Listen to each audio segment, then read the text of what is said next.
Mokonza milimo Tikana ngumamela Omwele kilikolo Kolo Yesu Mokonza milimo Mama lingena na lona Mama. Oui, bien-aimés, que le Seigneur vous bénisse là où vous êtes. Que le Seigneur vous fasse grâce. Enfin que ce que nous allons partager ici, que vous puissiez profiter, bien-aimés. Dans le nom puissant de notre Seigneur Jésus-Christ, nous saluons tous nos bien-aimés, tous les élus de l'Assemblée de Bruxelles, tous les élus de l'Assemblée de Paris et tous nos bien-aimés qui nous suivent de partout. Oui, sans oublier notre bien-aimé le frère Jimmy à Paris. Et nous saluons aussi le frère Toto, nous saluons le frère Timba, nous saluons notre bien-aimé Papa Ali José, et notre administrateur général.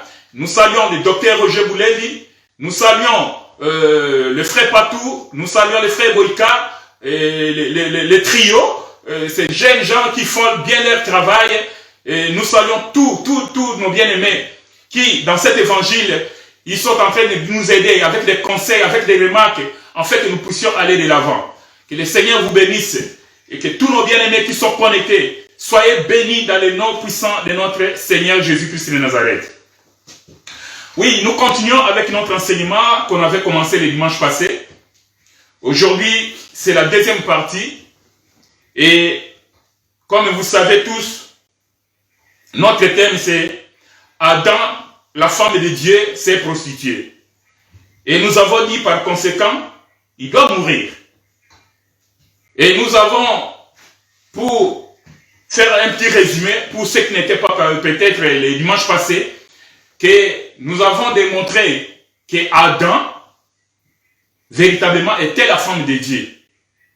Avec des versets bibliques, nous avons démontré que Adam était la femme de Dieu et que Adam avait commis l'infidélité.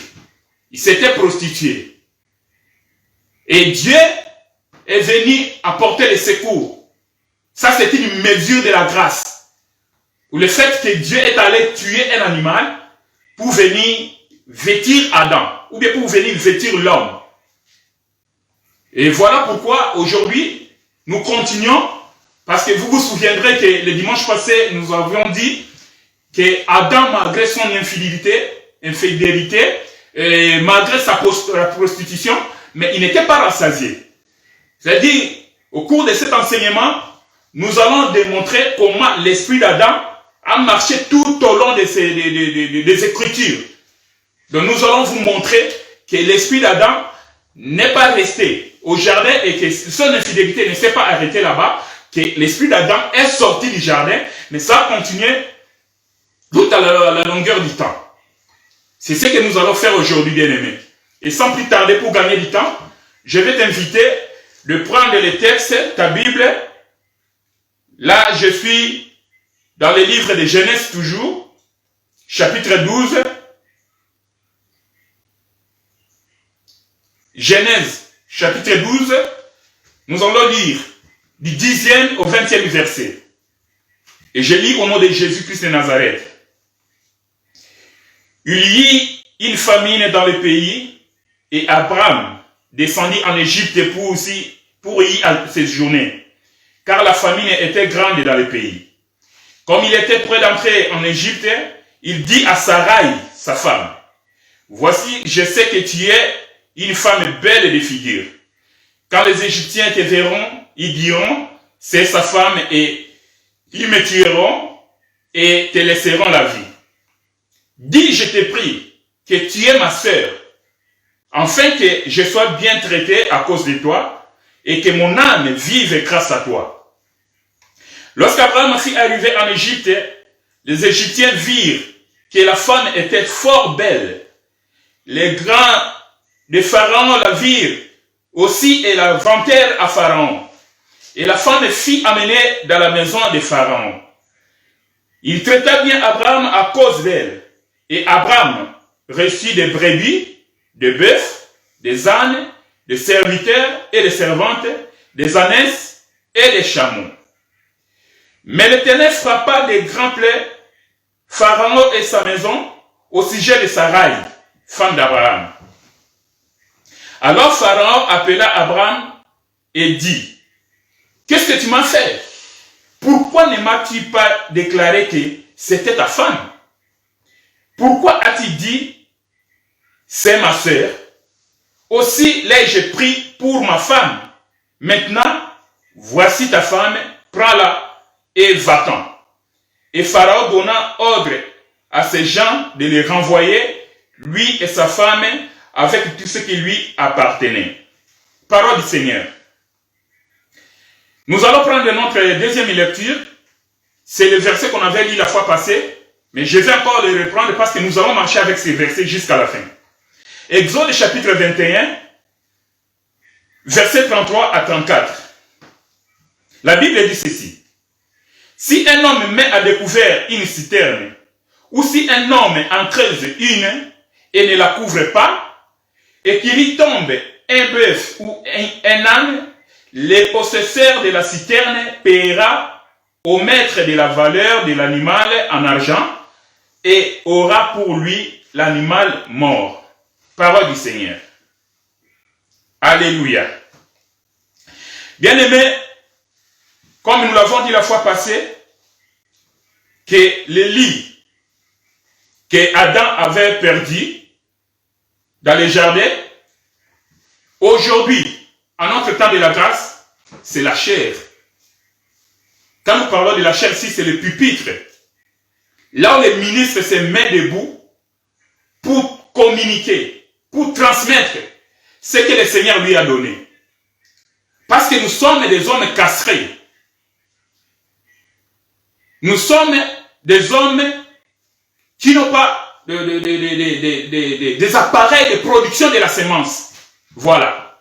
Voilà pourquoi nous recevons la semence qui vient du Seigneur et nous, comme la bouche est la partie honteuse de l'homme, nous vous transmettons, vous qui êtes femmes, l'église du Seigneur, à travers votre oreille qui est la partie honteuse de la femme, nous vous transmettons la sémence de Dieu. Comprenez? Voilà pourquoi, bien aimé, dans cet esprit de l'enseignement de la fois passée, comme nous l'avons dit, ici nous voyons une histoire de Sarah avec Abraham. Sarah, s'il vous plaît. La famille tombe dans le pays et Abraham va décider de sortir avec sa femme. Mais il va demander à sa femme que quand nous allons arriver en Égypte, je t'en prie, il faut dire que tu es ma sœur pour qu'on me traite bien. Parce que si tu dis que tu es ma femme, on va me tuer et toi, on va te laisser en vie. Et ils arrivent en Égypte. Sarah, ayant reçu l'instruction de l'homme, ayant reçu la loi de l'homme, ayant reçu la parole de l'homme, Sarah va obéir et exécuter ce que l'homme lui avait dit. Maintenant, une fois en Égypte, Sarah va dire qu'elle était la sœur d'Abraham. Sarah, en disant cela, Pharaon dit, bon, ça c'est une belle occasion, parce que quand on parle de belle, de la beauté de la femme, quand la Bible est en train de vanter la beauté d'une femme, comprenez bien aimé, Sarah avait quelle beauté? Une beauté qui ne faisait pas non seulement parler au peuple, non seulement aux ministres, aux généraux, aux chefs de l'armée, mais jusqu'au palais royal. Quelqu'un d'autre pouvait prendre Sarah et aimer Sarah. Mais c'est le roi qui va dire, celle-là, je vais la prendre. Sarah avait quelle beauté. Alléluia. Voilà pourquoi l'église doit avoir la beauté qu'avait Sarah. Une beauté extraordinaire. Et quand nous parlons de la beauté de l'église, c'est une beauté sans tache, sans ride. C'est notre bien-aimé Paul qui nous dit qu'il veut nous présenter comme fiancés à un seul époux, à Christ. Une épouse, une église sans tache, sans ride. C'est ça la beauté même de Sarah. Mais ce qui a attiré mon attention ici, pour que nous puissions lire ce passage, est que Dieu se répète toujours. Je ne sais pas si vous avez déjà vu comment Dieu s'est répété ici. Comme j'ai toujours l'habitude de vous dire que Dieu c'est un metteur en scène que je n'ai jamais vu au monde. Un metteur en scène qui prend des acteurs, il les met là-bas, toi tu vas jouer tel rôle, toi tu vas faire ceci, toi tu vas faire cela. Mais à un moment donné, lui-même il entre dans la scène, à un moment donné il sort de la scène. Mais Pharaon, quand il avait vu Sarai, il a posé la question. Il a reçu la réponse. Mais Sarai, en disant que je suis la sœur d'Abraham, et elle pouvait aussi dire que, bien que je suis sa sœur, mais je suis aussi sa femme. Mais Sarah n'a pas dit cela. Voilà pourquoi, pour être clair par rapport à cette écriture, Pharaon a pris Sarah comme sa femme, physiquement. Pharaon est allé avec Sarai au lit. Est-ce que vous comprenez cela? Et Abraham était là. Abraham connaissait toutes choses. Mais Abraham n'a rien fait, n'a rien dit. Abraham, quand il prend Sarah, pour aller avec Sarai au lit, donc, il va commettre l'adultère avec Sarai. Donc, en d'autres termes, Sarai a commis l'infidélité. Voilà. Sarai a commis l'adultère. Est-ce que vous comprenez? Mais Abraham était là. Et Abraham savait que Sarai, comme on l'a emmené au palais royal, donc, sûrement, on va la prendre comme femme.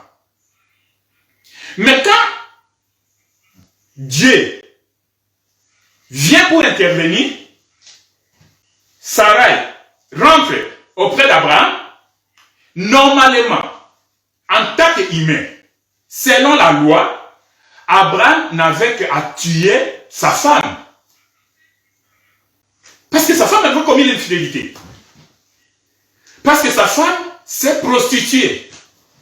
Sa femme a commis l'adultère. Est-ce que vous comprenez cela? Ah, nous voyons maintenant que l'esprit d'Adam au jardin, qui avait commis l'infidélité, qui s'était prostitué au jardin, est sorti maintenant.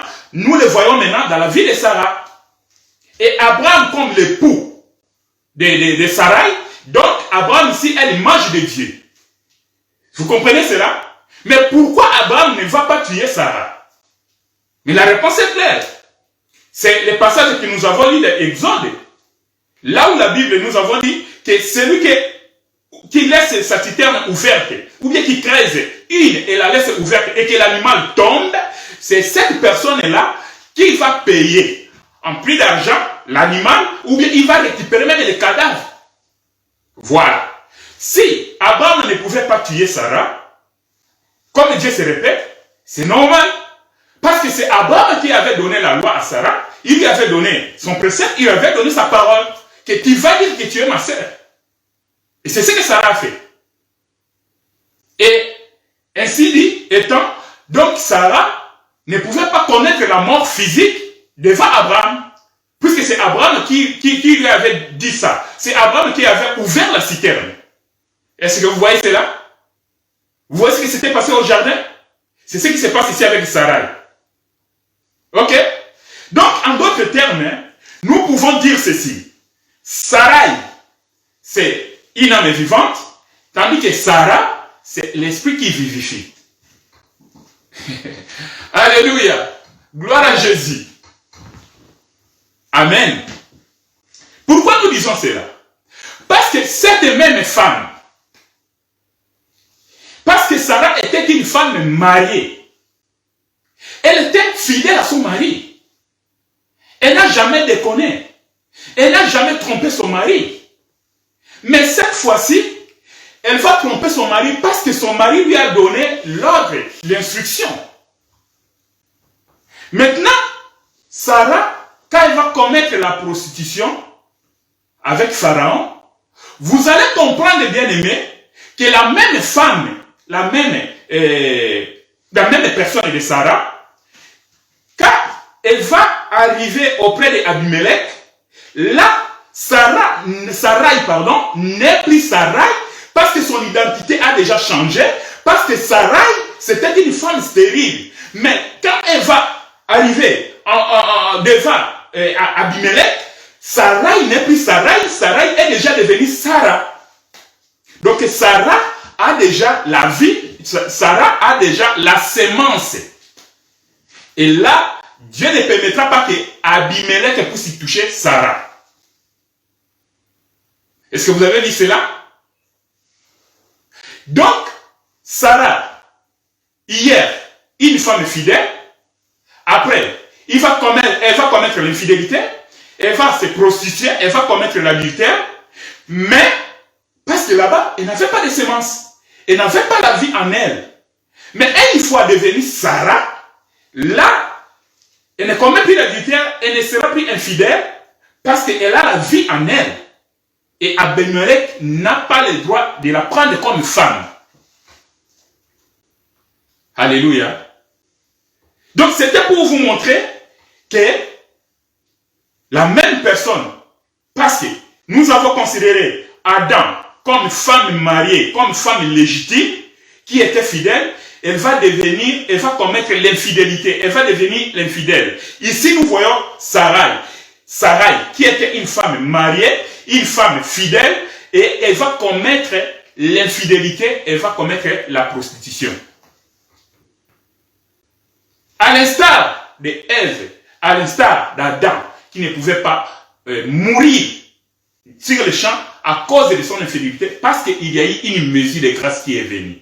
Voilà pourquoi, ici, Abraham ne pouvait pas tuer Sarah, parce qu'il y a eu une mesure de grâce qui est arrivée. Parce que c'était Abraham lui-même qui avait laissé la citerne ouverte. Alléluia. Que le Seigneur vous bénisse. Nous continuons, bien aimés. Le deuxième passage, ou bien le deuxième personnage que nous allons toucher par rapport à cet enseignement, c'est la personne de Tamar. Alléluia. Il serait mieux qu'on aille dans la Bible. Nous allons lire cela et nous allons continuer. Genèse, toujours. Nous sommes la Genèse, je crois que vous connaissez bien l'histoire de Tamar. Et nous allons voir ce que le Seigneur va nous dire là-dessus. Genèse chapitre 38. Nous allons commencer à partir du 6e verset. Nous lisons au nom de Jésus-Christ de Nazareth. Juda prit pour Er, son premier-né, une femme nommée Tamar. Er, premier-né de Juda, était méchant aux yeux de l'Éternel, et l'Éternel le fit mourir. Alors Juda dit à Onan, va vers la femme de ton frère, prends-la comme beau-frère et suscite une postérité à ton frère. Onan, sachant que cette postérité ne serait pas à lui, s'essuyait à terre lorsqu'il allait vers la femme de son frère, afin de ne pas donner de postérité à son frère. Nous continuons avec la lecture parce que nous avons dit c'est du 6e au 26e verset, mais j'aimerais vous dire ici une parenthèse.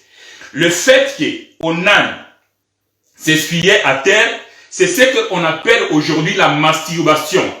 C'est un péché devant Dieu et Dieu ne voulait pas cela. Voilà pourquoi cet enfant va mourir. Nous continuons, bien aimés. Ce qui faisait dépris à l'Éternel, qui le fit aussi mourir. Alors Juda dit à Tamar, sa belle-fille, demeure veuve dans la maison de ton père. Demeure veuve dans la maison de ton père. C'est très important. Il faut retenir ça. Jusqu'à ce que Sheila, mon fils, soit grand. Il parlait ainsi dans la crainte que Sheila ne mourût comme ses frères. Tamar s'en alla et elle habita dans la maison de son père. Les jours s'écoulèrent et la fille de Shua, femme de Jida, mourut. Lorsque Jida fut consolé, il monta à Timna vers ceux qui tondaient ses brebis, lui et son ami Ira, la Dulamite. On en informa Tamar et on lui dit, voici ton beau-père qui monte à Timna pour tondre ses brebis. Alors elle ôta ses habits de veuve et se couvrit d'un voile et s'enveloppa et elle s'assit à l'entrée de Naïm, sur le chemin de Timna, car elle voyait que Sheila était devenu grand et que ne lui était point donné pour femme.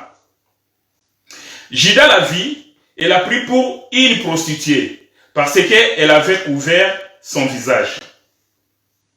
Il aborda sur le chemin et dit, laisse-moi aller vers toi, car il ne connut pas que c'était sa belle-fille. Elle dit, que me donnera-t-il pour venir vers moi? Il répondit, je t'enverrai un chevreau de mon troupeau. Elle dit, me donnera-t-il un gage jusqu'à ce que...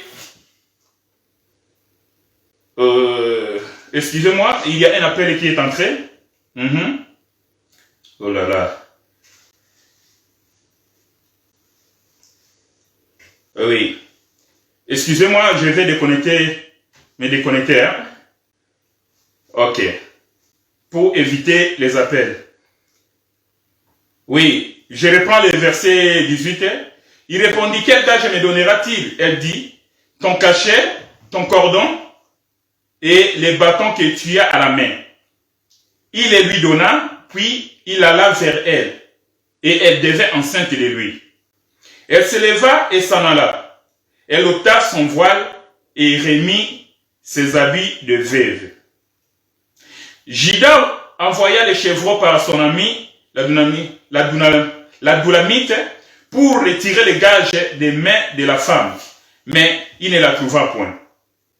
Il interrogea les gens du lieu en disant, où est cette prostituée qui se tenait à Renaïm, sur le chemin? Ils répondirent, il n'y a point eu ici de prostituées. Il retourna auprès de Jida et dit, je ne l'ai pas trouvée. Et même les gens du lieu ont dit, il n'y a point ici de prostituées. Jida dit, qu'elle garde ce qu'elle a. Ne nous exposons pas au mépris. Voici, j'ai envoyé ces chevreaux et tu ne l'as pas trouvé. Environ 3 mois après, on va dire à Jida, Tamar, ta belle-fille, s'est prostituée. Et même la voilà enceinte à la suite de sa prostitution. Et Jida dit, faites-la sortir et qu'elle soit brûlée. Ou bien qu'elle meure. Comme on la menait dehors, elle fit dire à son beau-père, c'est de cet homme à qui ces choses appartiennent que je suis enceinte. Reconnais, je t'ai pris, à qui sont ces cachets, ces cordons et ces bâtons. Jida les reconnut et dit, elle est moins coupable que moi, puisque je ne l'ai pas donné à Sheila, mon fils, et il ne la connaît plus. Amen. Nous associons ces lectures avec celle-ci de Lévitique. Lévitique chapitre 18, verset 15. La Bible dit ceci. Tu ne découvriras point la nudité de ta belle-fille. C'est la femme de ton fils. Tu ne la découvriras point sa nudité. Amen. Parole du Seigneur. La Bible dit ceci. Lévitique, chapitre 20, verset 12. Si un homme couche avec sa belle-fille, ils seront tous punis de mort. Ils ont fait une confusion, leur sang retombera sur eux. Alléluia. Amen. Gloire au Seigneur. Bien-aimés, ici nous voyons une femme du nom de Tamar. Pour ne pas vraiment vous répéter l'histoire, parce que nous risquons de perdre beaucoup de temps, parce que comme je dis toujours, je sais que pour vous connecter, c'est aussi un sacrifice que vous faites. Vous avez tout laissé. Voilà pourquoi nous allons aller vite. Cette femme ici, Tamar, nous allons la présenter sous forme de 2 casquettes. Tamar, nous allons la présenter, premièrement, comme une femme mariée, une femme légitime. Et après, nous allons présenter cette femme, Tamar, comme une étrangère, comme une prostituée. Et vous allez comprendre pourquoi, bien-aimé. Tamar, quand la Bible dit que Juda avait 3 fils. Mais Juda va prendre une femme pour son premier-né. Mais ce fils ne va pas donner la semence à Tamar. Il va mourir. Maintenant, comme c'était une femme mariée, c'était une femme qui est entrée dans la famille, c'est une femme qui appartenait à la famille, et selon la coutume, selon la loi, c'est le petit frère qui devait prendre cette femme-là pour susciter une postérité à son frère qui est décédé. Comme nous l'avons lu, ce deuxième fils va dire que non, la postérité qu'il va susciter pour son frère, ça ne sera pas sa postérité. Et elle va commencer, je dirais, à se masturber. C'est-à-dire, il va connaître Tamar, mais à l'heure de donner la semence, il va jeter la semence par terre. Vous comprenez? Et cela a depuis au Seigneur, et le Seigneur va le tuer. Comme c'est une femme mariée, une femme légitime, et il y a encore un des garçons dans la famille. Alors c'est ce garçon-là, le cadet, qui devait prendre cette femme-là pour susciter une postérité à leurs frères, ou bien à ses frères qui sont décédés. Mais maintenant, chose curieuse, c'est Juda qui vient maintenant intervenir. Juda qui est le père. Il va demander à Tamar de rentrer dans la maison de son père et de passer son veuvage là-bas dans la maison de son père. Jusqu'à ce que Sheila sera grand.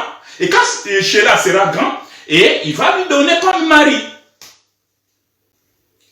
Sheila grandissait jusqu'à ce que Sheila avait atteint l'âge majeur pour se marier, pour prendre une femme. Tamar attendait. Mais Tamar ayant compris que ce que Juda lui avait dit, ce n'était pas ce qui se passait réellement. Il va dire, bon, je suis veuve. Je vais maintenant changer de tenue.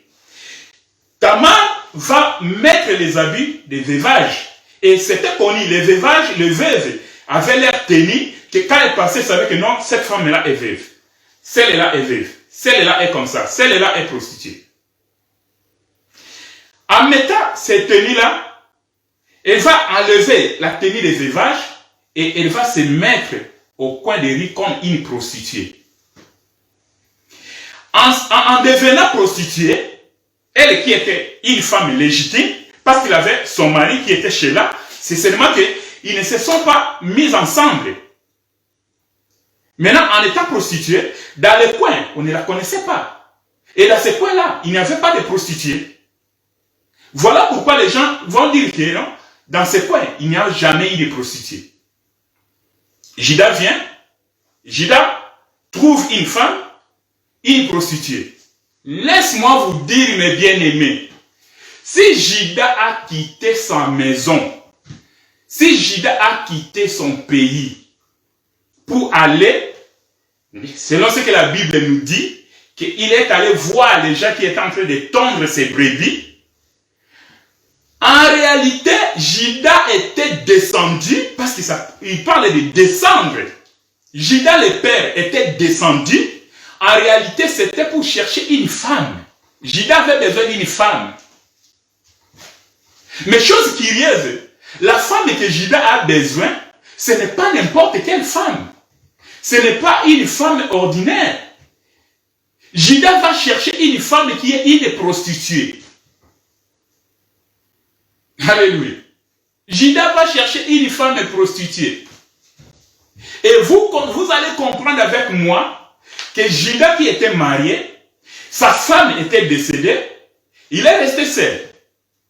En étant seul, il dit que non, ce n'est pas bien de rester comme ça. J'ai besoin d'une femme. Judas va chercher une femme.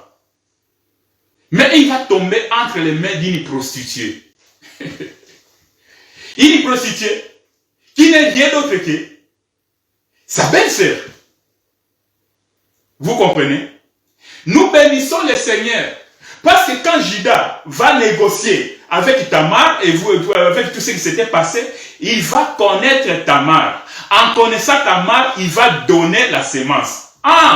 Nous comprenons que ici, Tamar comme une femme, mariée comme une femme légitime, qui est rien d'autre qu'Israël, et les trois fils, qui est Er, Onan et Sheila, ils étaient incapables, il était impossible de donner la sémence à Tamar. Pourquoi? Parce que le père lui-même devait venir pour donner la sémence à Tamar.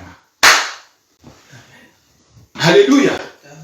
C'était un plan bien planifié par l'Éternel Dieu, que les trois fils-là, qui ne sont rien d'autre que la loi, les prophètes et les psaumes, qui ne pouvaient pas donner la vie à Israël, il a fallu que le Père lui-même vienne. Il fallait que le Père lui-même descende. Et quand il descend, pour trouver une femme, donc il doit devenir une prostituée. Et cette femme-là, Tamar, doit devenir une étrangère. Vous voyez cela? Donc, Tamar, comme Israël, nous comprenons que les trois fils ne pouvaient pas donner la sémence à Tamar. Ils ne pouvaient pas donner la vie à Tamar. Là, nous considérons Tamar comme Israël. Vous comprenez? Mais de l'autre côté, quand Tamar, je change maintenant de l'autoroute, je vais basculer maintenant. Quand nous considérons maintenant Tamar comme une prostituée, et dans ce point-là qu'il est allé faire la prostitution, on la considère comme une étrangère. Maintenant, ça rapporte le casque de l'Église. Parce que le Père qui est venu, qui doit descendre, il doit trouver une femme qui est une prostituée. Souvenez-vous, le dimanche passé, nous avons dit que dans cet enseignement, nous allons voir deux sortes de femmes infidèles, deux sortes de prostituées. Et nous avons dit qu'il y aura une femme qui, au départ, était fidèle à son mari, après, elle va se prostituer, elle va devenir infidèle. De l'autre côté, nous avons dit que nous allons voir tout au long de cet enseignement une femme qui était prostituée, après il va devenir une femme mariée et une femme fidèle. C'est le cas ici. Tamar représente les deux femmes à la fois. Parce que Tamar, en tant qu'Israël, elle était une femme fidèle, une femme légitime, une femme mariée officiellement. Mais Tamar, en tant que prostituée, à partir de la prostitution, donc Tamar est une femme prostituée, c'est une étrangère, qui n'est rien d'autre que l'Église. Parce que nous étions étrangers, nous, l'Église aujourd'hui, nous, les nations, nous étions étrangers à ce Dieu d'Israël. Donc c'est une grâce que Tamar puisse bénéficier de la sémence du Père. Et laissez-moi vous dire, il a fallu que la femme de Judas puisse mourir pour que Tamar puisse recevoir la sémence bien-aimée. Parce que si la femme de Judas était là, Judas n'allait pas sortir pour aller chercher une autre femme. Amen. Donc c'est une grâce pour Tamar que Judas puisse perdre sa femme et que Tamar puisse être bénéficiaire de cette sémence-là. Parce qu'elle était une prostituée. Alléluia. Et le peuple dit que dans ce point-là, il n'y a jamais eu de prostituée. Donc la personne qui est venue faire la prostitution là, il n'est pas de notre coin. C'est une étrangère. Or, l'étranger, ou bien l'étranger ici, c'est l'Église. Je ne sais pas si vous voyez cela. Maintenant, le souci de Tamar, nous devons comprendre bien aimé. Le souci de Tamar, ce qu'il cherchait, c'est recevoir la sémence. Alléluia. Tamar, une femme très sage, dit, il faut que je reçoive la sémence. Comme je n'ai pas pu recevoir la vie, je n'ai pas reçu la sémence de mon mari, Alors, comme le Père est là, en tout cas, coûte que coûte, il faut que je reçoive la sémence. L'objectif de Tamar, c'était qu'il avait besoin de la sémence. Parce que Tamar savait que si j'ai la sémence, malgré on va me traiter de prostituée, j'aurai la vie sauve. Alléluia. Bien-aimé, j'aimerais t'exhorter. Peu importe ce que tu es, peu importe comment les gens peuvent te traiter, peu importe ce que les gens peuvent dire de toi, mais tu n'es pas ce que les gens disent pour toi, mais tu es ce que Dieu dit pour toi, bien-aimé. Alléluia. Pourvu que tu gardes la sémence que tu as déjà eue. Alléluia. Parce que tu es Tamar. Tu as déjà la sémence, bien-aimé. Tu as déjà la sémence en toi. Garde cette sémence-là. Et c'est cette sémence-là, c'est cet enseignement-là qui fera que tu ne puisses pas connaître la mort. Est-ce que vous comprenez cela? Vous voyez cela, bien-aimé? Donc, ici, nous voyons l'esprit d'Adam, comme femme de Dieu dans le jardin, qui s'est prostituée. Et par rapport à ces passages de Lévitique que nous avons lus, comme Judas lui-même, le père, qui avait demandé à Tamar d'aller faire le veuvage dans la maison de son père, en d'autres termes, Judas avait ouvert la citerne. Judas avait laissé la citerne ouverte. Voilà pourquoi, en laissant cette citerne ouverte, Tamar vient tomber dedans. Ah, quand Tamar tombe et qu'on vient accuser Tamar, on amène Tamar devant Judas. Judas ici, qui est le père et en même temps le juge, qui doit juger, qui doit décider sur le sort de la mort de Tamar, que Tamar devait être brûlée vive. Et qu'est-ce que Tamar s'est justifié? Avec les gages. Alléluia. Avec les gages qu'il avait. Or, les gages que nous, l'Église, nous avons aujourd'hui, c'est le Saint-Esprit. Amen. Les gages que nous avons, c'est l'Esprit de Dieu. Les gages que nous avons, c'est l'Esprit éternel. Malgré ce qui peut nous arriver dans la vie. Voilà pourquoi je dis qu'il faut garder l'enseignement. Il faut faire pour que l'Esprit Saint ne soit pas attristé. Il faut marcher conformément à la parole de Dieu. Il faut être fidèle vis-à-vis de Dieu. Parce que les gages que tu as, c'est ce gage-là qui va te sauver lorsque le jugement de Dieu va venir. Alléluia. Tamar, elle a déjà la sémence. Une fois, elle a compris que non, j'ai déjà la sémence. Tamar va lever les habits de la prostitution. Et quand on va amener Tamar pour la faire mourir, Tamar a demandé seulement à Judas, qui était le père, qui reconnaît à qui appartiennent ces choses. Et elle a sorti des choses, ce qu'elle avait. Vous comprenez, bien aimé? Et Judas, c'est là où elle va se rendre compte que c'était moi qui avais laissé la citerne ouverte. Et comme j'avais laissé la citerne ouverte, comme notre Dieu, c'est un Dieu qui se répète, alors au jardin d'Éden, Dieu avait fait tuer un animal. Nous avons dit que c'était une mesure de grâce que Adam, en tant que femme, a reçu. Ici, nous voyons les gages de Dieu, les gages de Judas qu'il avait donné à Tamar. Quand Tamar présente ces choses-là, Judas va reconnaître que oui, moi, je suis plus fautif qu'elle. Et c'est comme ça que Tamar aura la vie sauve. Vous comprenez, bien aimé? Et nous sommes en train de dire que l'infidélité d'Adam, la prostitution d'Adam, ne s'est pas arrêtée au jardin. Cet esprit de la prostitution, de l'infidélité, est en train de marcher tout au long du temps. Vous voyez cela?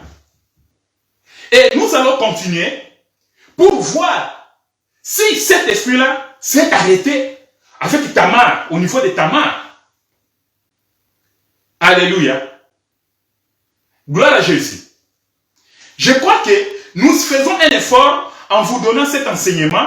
Nous faisons un effort pour simplifier les choses, pour donner l'explication, pour que toutes choses soient claires comme de l'eau. En fait, même la personne qui n'est pas de cet évangile, quand il nous entend, il puisse comprendre ce que nous sommes en train de dire.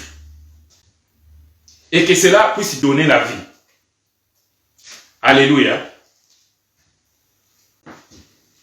Tamar, une fois, elle a reçu la sémence, elle va redevenir veuve. Pourquoi elle va redevenir veuve? C'est pour montrer à Judas que, ici, je suis en train de proclamer Psaume 68, verset 6. Que dit le Psaume 68, verset 6? Excusez-moi. Je lis au nom de Jésus. Psaume 68, verset 6. Le père des orphelins, le défenseur des veuves, c'est Dieu dans sa demeure sainte. Ah! En d'autres termes, quand Tamar est en train de présenter ces choses, elle est en train de dire que j'ai reçu la sémence comme une prostituée. Maintenant, je suis redevenu veuve. Et comme toi, tu es le père des orphelins et le défenseur des veuves, tu as tout le droit de me défendre. C'est mon droit que tu puisses me défendre parce que je suis devenu veuve. Cela veut dire quoi, bien-aimé? Si nous considérons ici, quand nous considérons Tamar comme une veuve, nous considérons Tamar comme une prostituée, nous considérons Tamar comme une nation, comme l'église, c'est-à-dire, tu dois faire mourir ton mari qui avait l'autorité sur toi. Et en devenant veuve, voilà pourquoi Dieu va devenir ton défenseur. Et voilà pourquoi quand nous exhortons, nous disons que bien-aimé, tu dois faire mourir ton ancien mari. Si tu n'as pas fait mourir encore ton ancien mari, tu es infidèle vis-à-vis de Dieu, tu viens à l'église et tu viens chauffer les bancs. Et quand nous parlons de l'ancien mari ici, c'est ce que tu faisais avant et que tu n'as pas abandonné, bien-aimé. Tu marchais dans la fornication, tu marchais dans l'escroquerie, dans les mensonges, tu marchais dans la tuerie, dans les avortements. Ça, c'est l'ancien époux, c'est-à-dire celui qui dirigeait ta vie, celui qui commandait, celui qui avait l'autorité sur toi. Tu étais un buveur, donc quand tu bois comme ça, tu commences même à faire pipi dans les habits.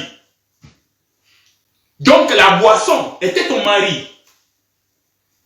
Ce que tu aimes le plus là, tout en étant en disant que non, moi je suis un chrétien, je suis une chrétienne, moi je suis un élu de Dieu, je suis de l'assemblée des élus de tel.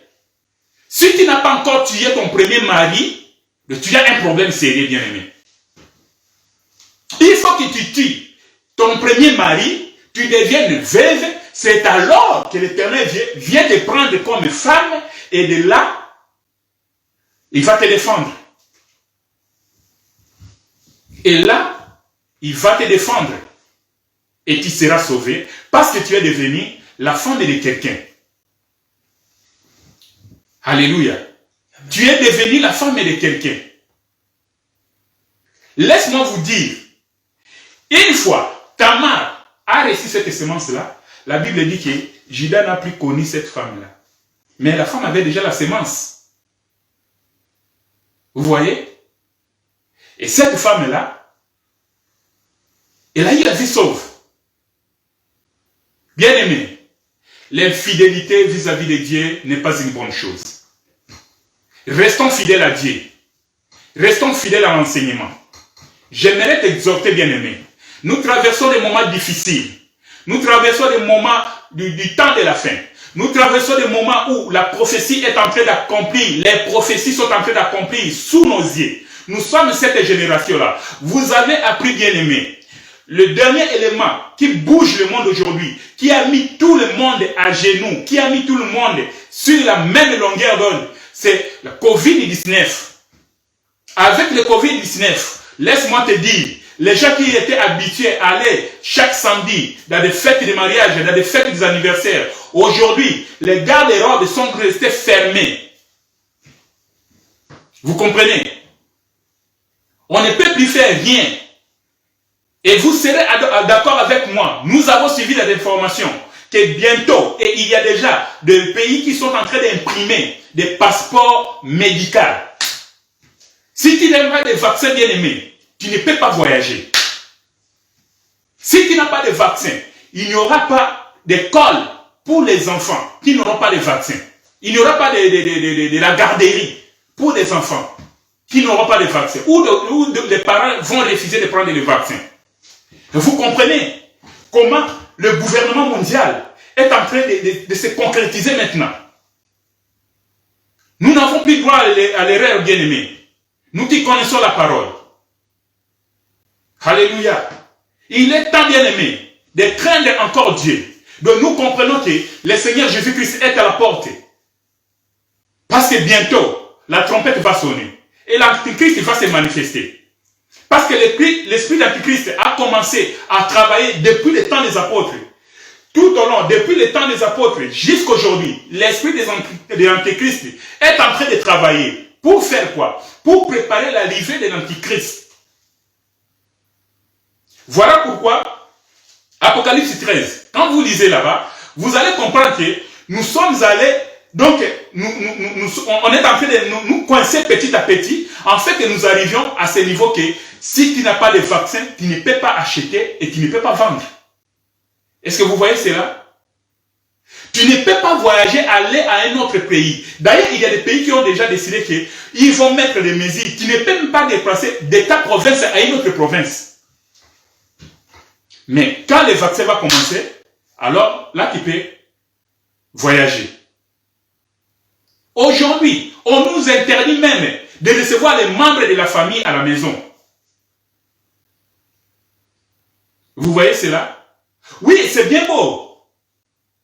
Sur le plan scientifique, sur le plan physique, nous savons que, oui, c'est pour la protection, c'est pour nous protéger et protéger nos membres de famille. Mais si nous prenons cela, sur le plan prophétique, bien aimés, nous devons faire beaucoup attention. Parce que c'est ça, le gouvernement mondial. Ça arrive. Et dans l'un des interviews de Macron, il avait dit que la bête est déjà là. J'ai l'interview de Macron. Il avait dit que la bête est déjà là. Alors, si Macron, qui n'est pas de notre assemblée, qui n'est pas chrétien, nous dit cela, vous comprenez? Donc, tu ne peux plus voyager si tu n'as pas le vaccin. On arrive là, bien aimé. Alors, nous, enfants de Dieu, à la lumière de la parole de Dieu, à la lumière de la prophétie, nous devons beaucoup faire attention. Quand nous voyons ces choses, ne soyons pas dans la distraction. Nous devons doubler les efforts. Nous devons nous préparer en conséquence. Parce que notre mari, qui est le Seigneur Jésus-Christ, est à la porte. Alléluia. Je ne sais pas si je dois continuer. Mais je crois que pour aujourd'hui, ce que je voulais vous dire, ce que je voulais partager avec vous, en fait, ensemble, c'était pour que nous puissions voir ensemble que l'esprit d'Adam, qui était dans le jardin d'Éden, l'esprit de l'infidélité, l'esprit de la prostitution, est en train de marcher. Et c'est là, au travers des Écritures. Aujourd'hui, nous avons vu Sarai, la femme d'Abraham, et nous avons vu aussi Tamar. Et prochainement, le dimanche prochain, nous allons continuer, bien aimé. Mais j'aimerais te dire seulement, reste fidèle. Continue à persévérer dans l'enseignement. J'ai béni le Seigneur pour nos bien-aimés de l'Assemblée des élus. Parce qu'ils sont là branchés pour écouter les enseignements des ministres de part et d'autre. C'est une bonne chose. Mais la meilleure des choses est de mettre cet enseignement-là en pratique. Soyons fidèles, car Dieu aime les pécheurs, mais il hait les péchés. Dieu aime les prostituées, mais il hait la prostitution. Vous comprenez cela? Que le Seigneur vous bénisse. Nous sommes là. Nous attendons vos remarques. Nous attendons vos suggestions. Que le Seigneur nous fasse grâce. Que tout le monde soit sur la même longueur d'onde quand nous recevons cet enseignement. En fait, que nous puissions chaque jour nous préparer en conséquence. Et là où tu es bien aimé, je vais te demander tout simplement d'incliner ta tête. Nous allons clôturer cet enseignement avec la prière. Père de gloire, nous te disons merci pour cet enseignement. Merci Seigneur pour nos bien-aimés qui nous ont écoutés. Merci Seigneur pour tout ce que tu as mis dans notre cœur, dans notre bouche, pour que nous puissions parler de ta part. Merci Seigneur pour cette semence que tu as jugé bon de donner à ta femme, à l'église aujourd'hui Seigneur. Éternel notre Dieu, nous te prions de nous donner Seigneur cette force, afin que nous puissions aller de l'avant, que nous puissions persévérer Seigneur dans l'enseignement, dans ta présence, que nous puissions pratiquer la fidélité, que nous puissions marcher conformément à ta parole, dans la sanctification Seigneur. Car la Bible déclare, sans la sanctification, personne ne verra Dieu. Merci Seigneur pour cet enseignement. Merci Seigneur pour la vie de mon frère. Merci Papa pour la vie de ma sœur. Bénis Seigneur tous nos bien-aimés qui sont de partout, qui nous ont suivis Seigneur. Alléluia. Tout au long de cet enseignement. Et que tout Seigneur soit pour la seule gloire de ton nom. Dans le nom puissant de notre Seigneur Jésus-Christ. Que nous avons ainsi prié. Amen.